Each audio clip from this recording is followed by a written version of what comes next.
માં જગત જનની છે, જેનામાં જીવનને જન્મ આપવાની શક્તિ હોય તેનાથી મહાન બીજું કોઈ હોઈ શકે નહીં. આ ધરતી પર શ્વાસ આપનાર દરેક જીવની જીવનધારા જેનાથી નીકળે છે અને જેનામાં વિલીન થાય છે તે આદિશક્તિ છે. તો આવો આદિશક્તિના અન્ય મમતામય રૂપોના દર્શન કરીએ. ત્રિસ્ત્રોતા શક્તિપીઠ જલપાઈગુડી પશ્ચિમ બંગાળમાં સ્થિત છે. અહીં દેવીનો ડાબો પગ પડ્યો હતો. શિવશક્તિ અહીં ભૈરવેશ્વર અને ભ્રમરીના રૂપમાં બિરાજમાન છે. કામાખ્યા ગામગીરી અસમમાં આવેલું છે. અહીં દેવોનો યોનિ માર્ગ પડ્યો હતો. અહીં શિવશક્તિ ઉન્માદ અને કામાખ્યાના નામે સ્થાપિત છે. આ મંદિર પશુ બલિ માટે પણ પ્રચલિત છે. પ્રયાગમાં ગંગા જમુના સરસ્વતીનો સંગમ થાય છે.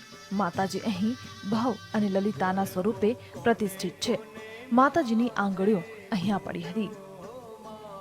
જયંતી શક્તિપીઠ આસામમાં આવેલું છે. આ શક્તિપીઠ ભૂમિ પર માતાજીનું ડાબું સાથળ પડ્યું હતું. શિવશક્તિ અહીં ક્રમદીશ્વર અને જયંતીના નામે સ્થાપિત છે. યુગાદયા શક્તિપીઠ પશ્ચિમ બંગાળના ખીરગ્રામ્ય શહેરમાં આવેલું છે. અહીં દેવીનો જમણો અંગૂઠો પડ્યો હતો. શિવ ક્ષીરખંડ અને ભૂતધાત્રી નાની પ્રતિમા શિવશક્તિના રૂપે પ્રતિષ્ઠિત છે. કાલીપીઠ કાલીઘાટ કોલકાતામાં આવેલી છે, જ્યાં શિવશક્તિ નકુલેશ અને કાલિકાના નામે સ્થાપિત છે. અહીં દેવીનો જમણો પગ પડ્યો હતો. કિરીટ એટલે મુગટ. કિરીટ શક્તિપીઠ બાંગ્લાદેશમાં પ્રસ્થાપિત છે. અહીં માતાના મુગટ સાથે મસ્તક પડ્યું હતું. માં અહીં સંવત અને વિમલાના રૂપે વાસ કરે છે. કહેવાય છે કે જ્યારે આપણી આસ્થા પ્રકૃતિ અને પરમેશ્વરથી મળે છે ત્યારે સીધા જ માની ચરણોમાં જઈને પહોંચે છે, જેણે પોતાના નાના અંશથી આખા સૃષ્ટિની રચના કરી છે. જી હા, તેના મોટા અને વિરાટ સ્વરૂપની કલ્પના કરવી ખૂબ જ મુશ્કેલ છે. તેના વિરાટ સ્વરૂપની કલ્પના ત્યારે જ સાકાર થશે જ્યારે આપણે કરીશું બાકી શક્તિપીઠોના દર્શન. વારાણસી શક્તિપીઠ ઉત્તર પ્રદેશમાં પ્રસ્થાપિત છે. અહીં માતાજીના કર્ણ પડ્યા હતા. આ સ્થળ કાલભૈરવ અને વિશ્વલક્ષ્મી મણિકર્ણીના નામથી પ્રસિદ્ધ છે. કન્યાકુમારીમાં કન્યાશ્રમ શક્તિપીઠ આવેલું છે. અહીં માતાજીનું પૃષ્ઠ પડ્યું હતું. અહીં શિવશક્તિ નિમિષ અને સ્વીર્ણના રૂપમાં સ્થાપિત છે. કુરુક્ષેત્ર શક્તિપીઠ હરિયાણામાં સ્થિત છે, જ્યાં દેવીના ઘૂંટણ પડ્યા હતા. શિવશક્તિ અહીં સાવિત્રીના રૂપે બિરાજમાન છે. મણિબંધ શક્તિપીઠને મણિવેદિકા પણ કહેવાય છે. આ શક્તિધામ પુષ્કર રાજસ્થાનમાં છે. અહીં દેવીનું મણિબદ્ધ પડ્યું હતું. શિવશક્તિ અહીં સર્વાનંદ અને ગાયત્રીના રૂપે બિરાજમાન છે. કાંચીપુરમ તમિલનાડુમાં છે. આ પ્રાચીન શક્તિપીઠમાં દેવીના અસ્થિ પડ્યા હતા. અહીં દેવી કામાક્ષીના રૂપે વિદ્યમાન છે. કાલમાધવ શક્તિપીઠ મધ્યપ્રદેશમાં અમરકંટક નદી પાસે ચિત્રકૂટ ધામમાં સ્થિત છે. અહીં દેવીના નિતંબ પડ્યા હતા. માતાજી અહીં અસ્તાંગ અને ક્લીમના રૂપે બિરાજમાન છે. આ શક્તિપીઠ દક્ષિણ પાકિસ્તાનમાં કરાચી નજીક એક ગુફામાં આવેલું છે. અહીં દેવી કોટ્ટીસ અને ભીલ લોચન સ્વરૂપે બિરાજમાન છે. પૌરાણિક કથા પ્રમાણે દેવીનો બ્રહ્મરંધ અહીં પડ્યો હતો. 51 શક્તિપીઠ આ પૃથ્વી પર પ્રગટ થતા જ માત્ર મનુષ્યો જ નહીં, દેવતાઓ અને દાનવો પણ મા શક્તિના આશીર્વાદ લેવા આવી પહોંચ્યા હતા. સદીઓ પછી પણ આજે પણ મા શક્તિ એ જ રીતે પોતાની શક્તિ મનુષ્યોને, પોતાના ભક્તોને શક્તિ પ્રદાન કરે છે, આશીર્વાદ આપે છે અને કહે છે કે મારે દ્વાર આવવાની કોઈ જરૂર નથી. બસ સાચા મનથી મારું નામ લેશો, મારી ભક્તિ કરશો તો હું તમારા દ્વાર સામેથી આવીશ અને આપીશ મારા આશીર્વાદ. તો આવો આપણે દર્શન કરીએ બાકી શક્તિપીઠોના. વૃંદાવનમાં માતાજીના કેશ પડ્યા હતા.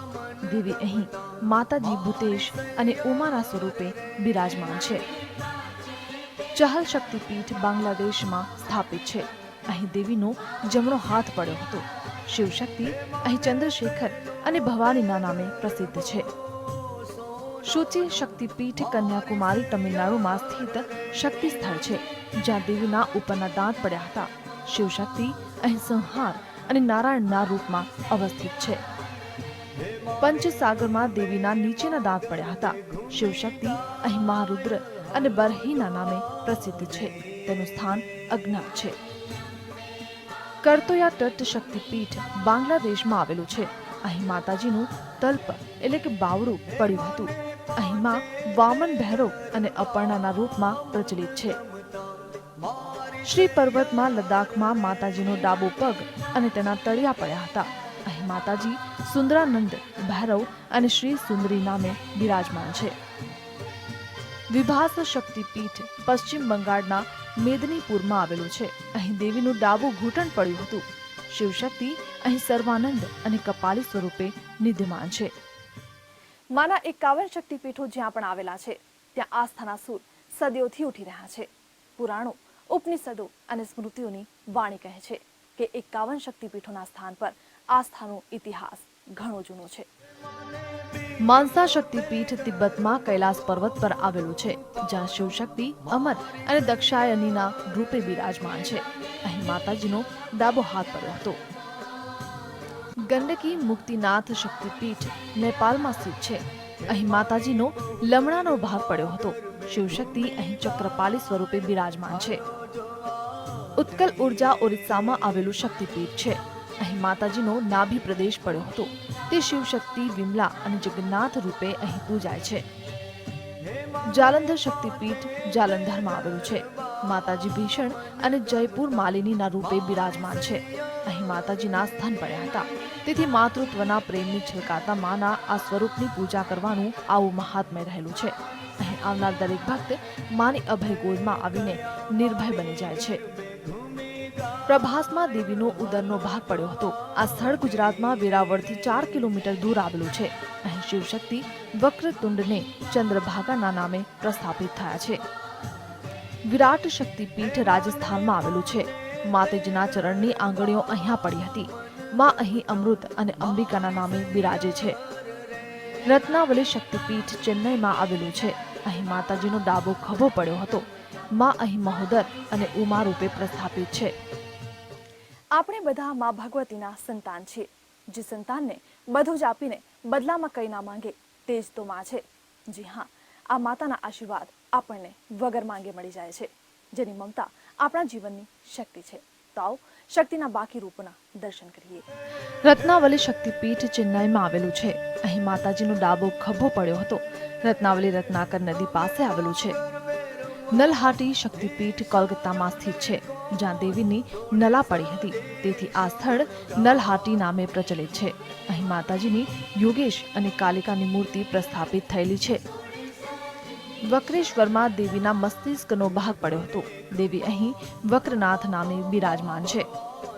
આ શક્તિપીઠ બાંગ્લાદેશમાં આવેલ છે. અહીં સતીના હાથ પગના અંશ પડ્યા હતા. માતાજી અહીં ચંડ અને યશોશ્વેશ્વરીના નામે બિરાજમાન છે. અષ્ટહાસ્ય શક્તિપીઠ પશ્ચિમ બંગાળમાં આવેલું છે. અહીં માતાજીનો હોઠ પડ્યો હતો. અહીં માં વિશ્વેશ અને કુલારાના નામે પ્રસ્થાપિત થયેલા છે. પશ્ચિમ બંગાળનું આ મુખ્ય તીર્થ સ્થાન છે. નંદીપુર શક્તિપીઠ પશ્ચિમ બંગાળમાં આવેલું છે. માતાજીનો અહીં કંઠહાર પડ્યો હતો. શિવશક્તિ અહીં નંદીકેશ્વર અને નંદીના નામે બિરાજમાન છે. શ્રીલંકામાં પણ દેવીનું નુપુર પડ્યું હતું. તે રાક્ષેશ્વર અને ઇન્દ્રાક્ષી નામે બિરાજમાન છે. નેપાળમાં પશુપતિનાથના મંદિર નજીક ગુજેશ્વરી માતાજીનું મંદિર આવેલું છે. અહીં માતાજીનો એક ઘૂંટણ પડ્યો હતો. માતાજી કપાલી અને મહાશ્રી સ્વરૂપે વિદ્યમાન છે.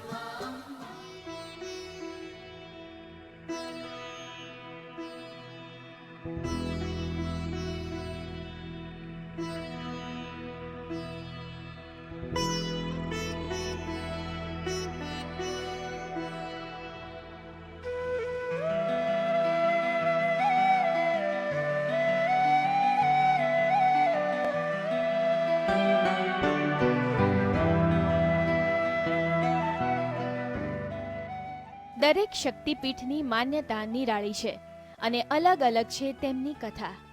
એવું કહેવાય છે કે શક્તિપીઠમાં બિરાજિત મા દુર્ગાના જે ભક્તો દર્શન કરે છે એમની તમામ મનોકામના પૂરી થાય છે. GSTVના માધ્યમથી આપે 51 શક્તિપીઠની વાત તો જાણી, પરંતુ હવે આપણા ગુજરાતમાં અરવલ્લીની સુંદર ગિરિમાળાઓની વચ્ચે બિરાજી રહેલા અંબાજીના મંદિરની વિશેષ વાત કરીશું. ચંડી દુર્ગા ચામુંડા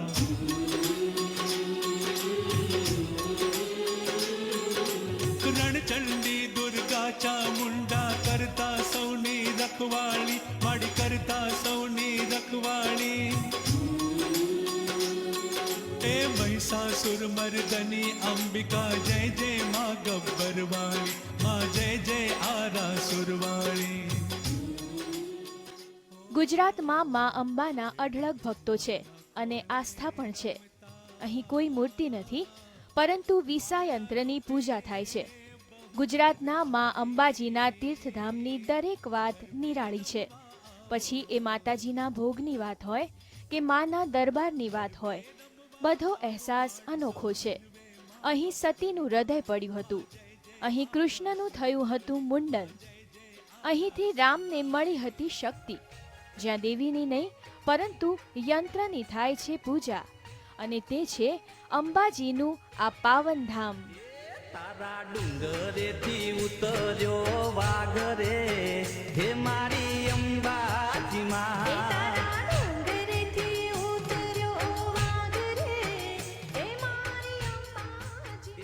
સતી અને શિવનો સંબંધ અતૂટ છે. ભગવાન ભોળાના હૃદયમાં વસે છે શક્તિ અને માં શક્તિના હૃદયમાં વસે છે શિવ. પરંતુ સતીના અગ્નિ સ્નાન બાદ ભગવાન શિવ સતીનું શરીર લઈને આખા બ્રહ્માંડમાં ભટકી રહ્યા હતા, ત્યારે ભગવાન વિષ્ણુએ સુદર્શન ચક્ર વડે સતીના શરીરના 51 ટુકડા કરી નાખ્યા. ધરતી પર આ અંગો જ્યાં જ્યાં પડ્યા એ સ્થાનો શક્તિપીઠ કહેવાયા. આ 51 શક્તિપીઠમાંથી એક છે અંબાજી યાત્રાધામ. જ્યાં સતીનું હૃદય પડ્યું ત્યાં જ બન્યું અંબાજીનું આ મંદિર. આ મંદિર ગુજરાત અને રાજસ્થાનની બોર્ડરની નજીક છે.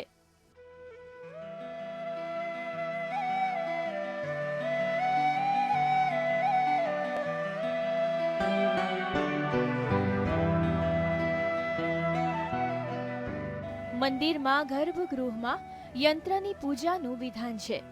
અંબાજીનું યંત્ર ગુપ્ત રાખવામાં આવ્યું છે. તેને ખુલ્લામાં જોવું પણ નિષેધ છે. ત્યાં સુધી કે મંદિરના પૂજારી પણ આંખો પર પાટા બાંધીને કરે છે આ યંત્રની પૂજા. પરંતુ મંદિરમાં પ્રવેશતાની સાથે જ ભક્તોનું મન શાંતિ અને આધ્યાત્મિકતાનો અનુભવ કરે છે. મા અંબાનું આ મંદિર લગભગ 1200 વર્ષ જૂનું છે. આ મંદિરના જીર્ણોદ્ધારનું કામ 1975માં શરૂ થયું હતું. સંગે મરમરથી બનેલું આ મંદિર એકદમ ભવ્ય છે. મંદિરનું શિખર 103 ફૂટ ઊંચું છે. શિખર 358 સુવર્ણ કળશથી સુસજ્જ છે. મંદિર માટે સોનાનું દાન કરનારાઓની પણ કમી નથી.